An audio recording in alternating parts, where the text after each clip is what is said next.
my perception might be different from a lot of people, but my perception is from having lived in northern Nigeria, schooled in northern Nigeria, born into a Muslim family.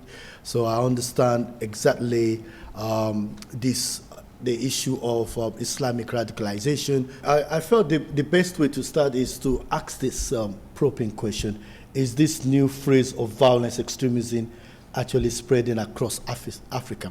And the answer is yes. When we look at both Boko Haram and Al-Shabaab, both of them have members that span the country where they originate from.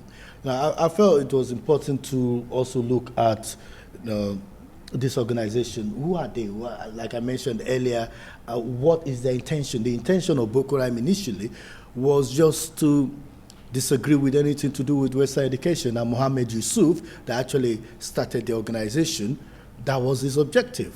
Understanding who they are, the reasons for their existence, will help us to understand their capacity to do damage. The impact on Africa, I believe the impact cannot be overemphasized. I believe there is the economic impact. I believe it will affect investment into Africa. Definitely, there's no doubt about it. A lot of people are looking at where to go to that is peaceful. Nobody wants to invest their money in countries or in a continent where there is the potential for terrorism, there's potential for their staff to be kidnapped. But also, organizations want to know if you have the capacity to handle terrorism.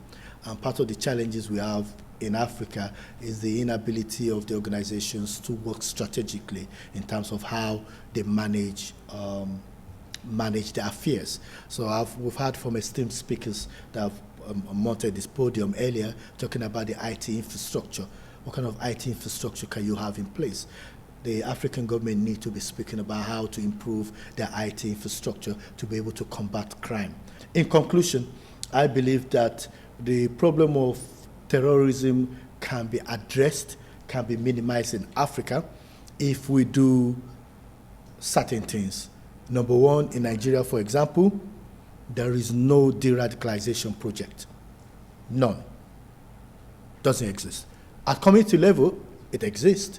There are people that are working with community to, identify individuals that are vulnerable, but at government level, it does not exist. There is no strategy to contain. Nothing is being done to address the issue. So we need to sit down at the table and ask ourselves, are we doing the right thing to stop the spread of terrorism in Africa? I don't think we're doing yet. I think we're working, but we're not working enough.